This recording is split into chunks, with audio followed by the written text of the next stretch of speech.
Bismillahirrahmanirrahim. Assalamualaikum warahmatullahi wabarakatuh. Alhamdulillahi rabbil alamin. Wassalatu wassalamu ala asyrafil anbiya'i wal mursalin wa ala alihi wa sahbihi wa sallam ajma'in.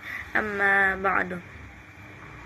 Yang terhormat Bapak dosen pengampu mata kuliah tafsir Tarbawi, Bapak Dr. Zulheldi MAG,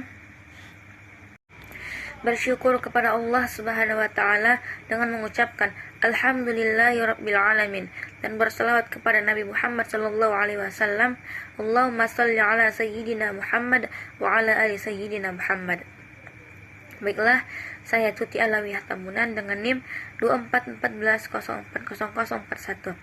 Jadi di sini saya akan menjelaskan dengan mata kuliah tafsir Tarbawi mengenai potongan ayat Quran surah An-Nisa ayat 11 yang mana bunyinya sebagai berikut.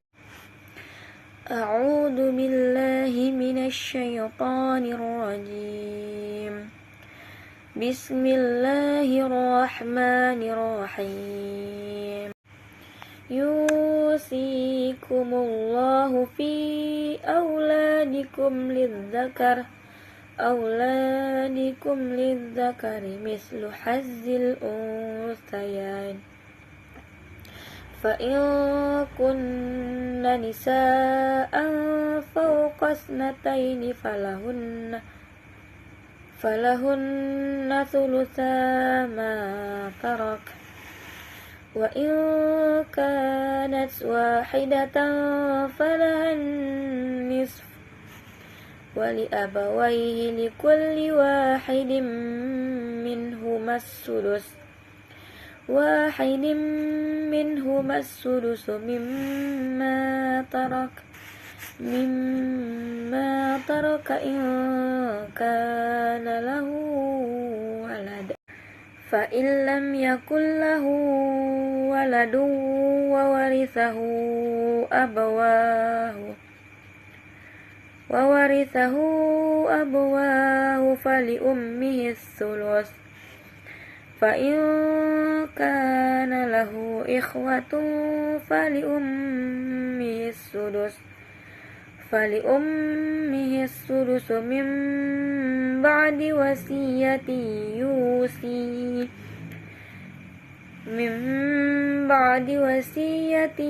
yusi biha aw dain.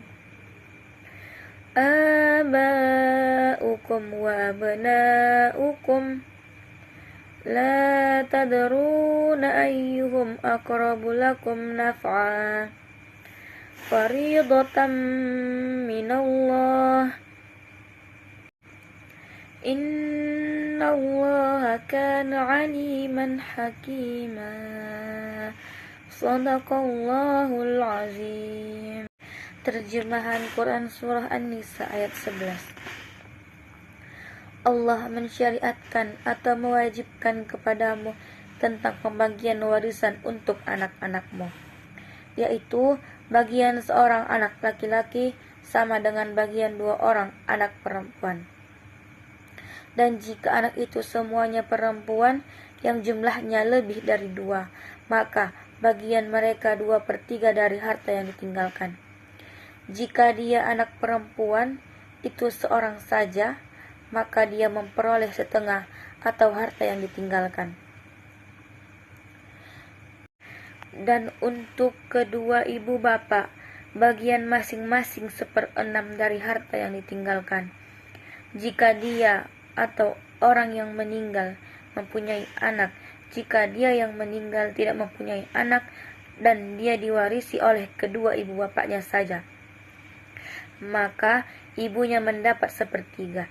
Jika dia yang meninggal mempunyai beberapa saudara, maka ibunya mendapat 1/6. Pembagian-pembagian tersebut di atas setelah dipenuhi wasiat yang dibuatnya dan setelah dibayar utangnya. Tentang orang tuamu dan anak-anakmu, kamu tidak mengetahui siapa di antara mereka yang lebih banyak manfaatnya bagimu. Ini adalah ketetapan Allah. Sungguh Allah Maha mengetahui, Maha bijaksana. Asbabun Nuzul Quran Surah An-Nisa ayat 11. Imam yang 6 meriwayatkan dari Jabir bin Abdillah, ia berkata, Rasulullah dan Abu Bakar mengunjungiku di Bani Salamah dengan berjalan kaki, lalu beliau menemukanku dalam keadaan tidak sadar. Lantas beliau meminta air lalu berwudu. Setelah itu menetes air kepadaku hingga aku siuman. Aku berkata, apa yang akan engkau perintahkan kepadaku untuk aku lakukan terhadap hartaku? Lantas turunlah Allah mensyariatkan atau mewajibkan kepadamu tentang pembagian warisan untuk anak-anakmu, yaitu bagian seorang anak laki-laki sama dengan bagian dua anak perempuan. Ahmad, Abu Dawud, At-Tirmizi, dan Al-Hakim meriwayatkan dari Jabir. Ia berkata, istri Sa'ad bin Rabi' datang kepada Rasulullah SAW lalu berkata, wahai Rasulullah, ini dua putri Sa'ad bin Rabi', ayah keduanya tewas bersamamu dalam perang Uhud sebagai syahid, dan paman keduanya mengambil hartanya tanpa menyisakan harta lagi keduanya untuk menikah, kecuali karena keduanya memiliki harta. Rasulullah SAW bersabda, Allah akan menetapkan hal itu. Lantas turun ayat tentang warisan. Tafsir Quran Surah An-Nisa ayat 11. Quran Surah An-Nisa ayat 11 berbunyi, Allah mensyariatkan bagimu tentang atau pembagian pusaka untuk anak-anakmu, yaitu bagian seorang anak laki-laki sama dengan bagian dua orang anak perempuan. Dan jika anak itu semuanya perempuan lebih dari satu, maka bagi mereka 2/3 dari harta yang ditinggalkan. Jika anak perempuan itu seorang saja, maka ia memperoleh separuh harta. Dan untuk kedua orang tua, bagi masing-masingnya 1/6 dari harta yang ditinggalkan. Jika yang meninggal itu mempunyai anak, jika orang yang meninggal tidak mempunyai anak, dan ia diwarisi oleh ibu bapaknya saja, maka ibunya mendapat 1/3. Jika yang meninggal itu mempunyai beberapa saudara, maka ibunya mendapat 1/6. Pembagian-pembagian tersebut di atas sesudah dipenuhi wasiat yang dibuat dan sesudah dibayar utangnya. Tentang orang tuamu dan anak-anakmu, kamu tidak mengetahui siapa di antara mereka yang lebih dekat atau banyak manfaatnya bagimu. Ini adalah ketetapan dari Allah Subhanahu wa taala. Sesungguhnya Allah Maha mengetahui lagi Maha bijaksana. Allah mewasiatkan kepada kalian yang memerintahkan kalian terkait kepentingan anak-anak kalian. Bila seorang dari kalian meninggal dunia dan dia meninggalkan anak-anak, lelaki maupun perempuan, maka harta warisan itu seluruhnya menjadi milik mereka. Bagi anak laki-laki setara dengan bagian dua anak perempuan. Apabila tidak ada ahli waris selain mereka, maka jika meninggalkan anak-anak perempuan saja, maka bagi dua anak perempuan atau lebih 2/3 dan harta yang ditinggalkannya. Apabila anak perempuannya berjumlah seorang anak saja, maka baginya setengah dari harta, dan bagi ayah ibu mayit masing-masing memperoleh 1/6.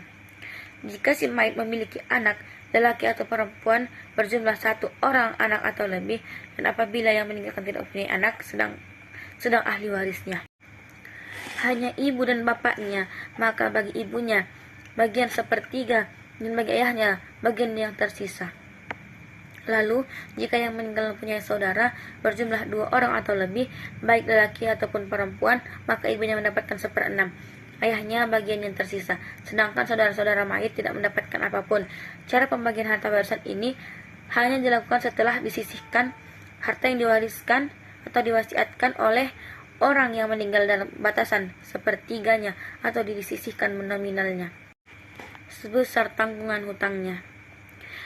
Bapak-bapak dan anak-anak kalian yang telah ditetapkan menerima bagian harta warisan, kalian tidak mengetahui siapakah di antara mereka yang lebih mendatangkan manfaat dalam kehidupan dunia dan akhirat kalian?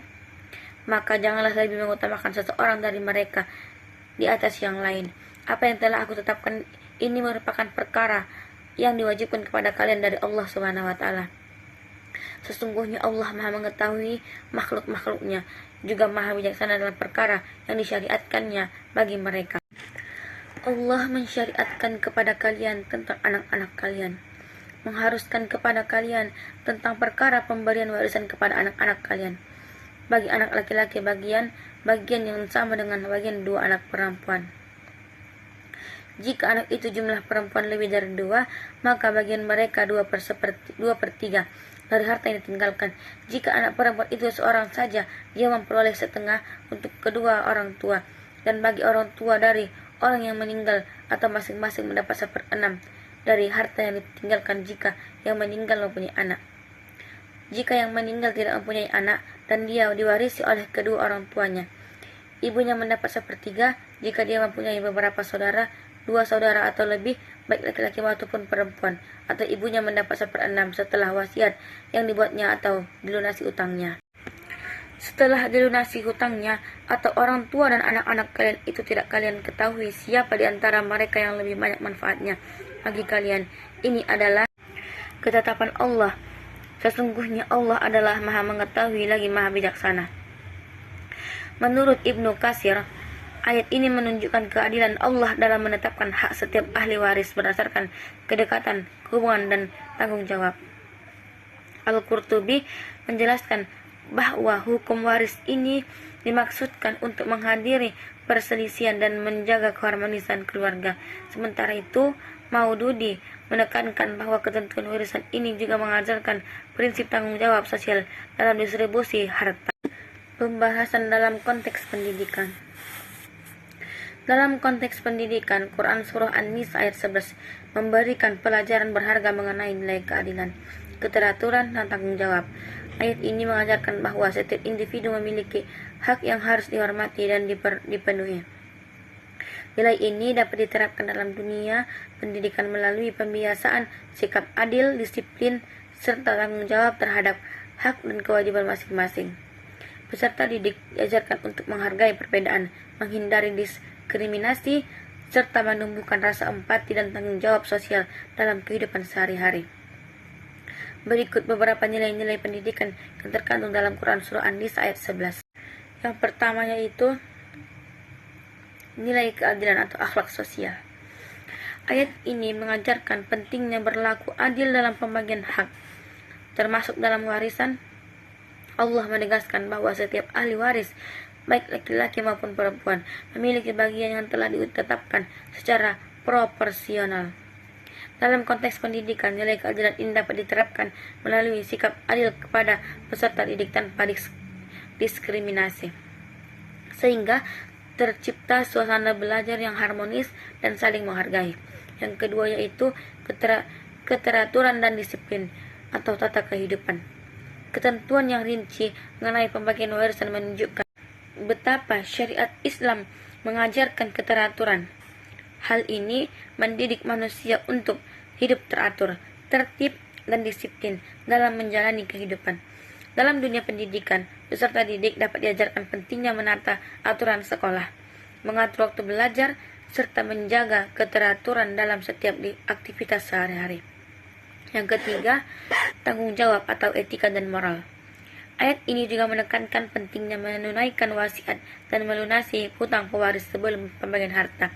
Hal ini mendidik sikap tanggung jawab, yaitu melaksanakan kewajiban terlebih dahulu sebelum menuntut hak. Peserta didik dapat belajar untuk melaksanakan kewajiban belajar, menghargai hak orang lain, serta menumbuhkan rasa empati dan kepedulian sosial dalam kehidupan bermasyarakat. Dan yang terakhir yaitu penghargaan terhadap hak individu atau sosial edukasi. Quran Surah An-Nisa ayat 11 ini memberikan pelajaran berharga bahwa setiap individu memiliki hak yang tidak boleh diabaikan. Dalam dunia pendidikan, hal ini menanamkan kesadaran untuk menghargai perbedaan, menghindari diskriminasi, serta membiasakan sikap saling menghormati antar sesama. Dengan cara ini, peserta didik akan tumbuh menjadi pribadi yang menghargai keadilan sosial dan menjunjung tinggi hak-hak orang lain. Mungkin cukup sekian yang dapat saya sampaikan dan saya jelaskan. Kurang lebihnya saya mohon maaf. Fastabiqul khairat. Billahi taufiq wal hidayah. Waridhaka wal inayah. Wassalamualaikum warahmatullahi wabarakatuh.